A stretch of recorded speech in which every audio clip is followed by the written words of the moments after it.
خوش آمدید. میں ہوں آپ کی میزبان شائستہ یاسمین. پروگرام ہے کرونا وائرس کی وبا، عورتیں محفوظ تو ہم مضبوط. اس وقت ایک غیر معمولی صورتحال کا ہم سے تقاضا ہے کہ ہم اپنی زندگی میں تبدیلیاں لائیں تاکہ وبا سے اور وبا کی وجہ سے ہونے والے اقدامات اور اس کے نتیجے میں ہونے والے معاشی، سماجی اور ذہنی دباؤ سے جلد چھٹکارا ملے. ان ریڈیو پروگرام سے آپ جانیں گے کہ خواتین اور بچوں پر اور معاشرے کے کمزور طبقے جیسے خواجہ سرا ہیں، ان سب پر اس کے کیا اثرات ہیں. اسٹے ایٹ ہوم یعنی وبا کے خلاف گھر رہنا اور وائرس کے پھیلاؤ کو روکنا ایک عمل ہے جس کی وجہ سے دنیا بھر میں خواتین اور بچوں پر تشدد بڑھا ہے. تشدد یقیناً کرونا وائرس سے بچنے کا علاج نہیں ہے.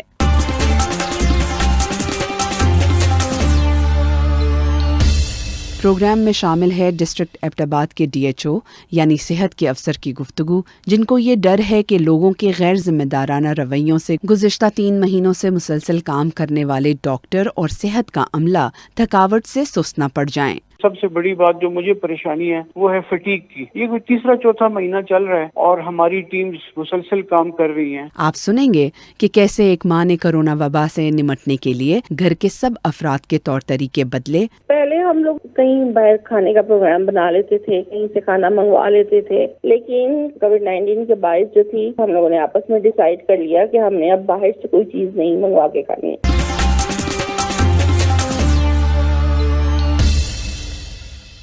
آپ سن رہے ہیں پروگرام کرونا وائرس کی وبا، عورتیں محفوظ تو ہم مضبوط. یہ پروگرام عمر اظہر خان ڈیولپمنٹ فاؤنڈیشن کی پیشکش ہے. اس کے لیے آسٹریلین ایڈ اور آکسفیم نے تعاون کیا ہے.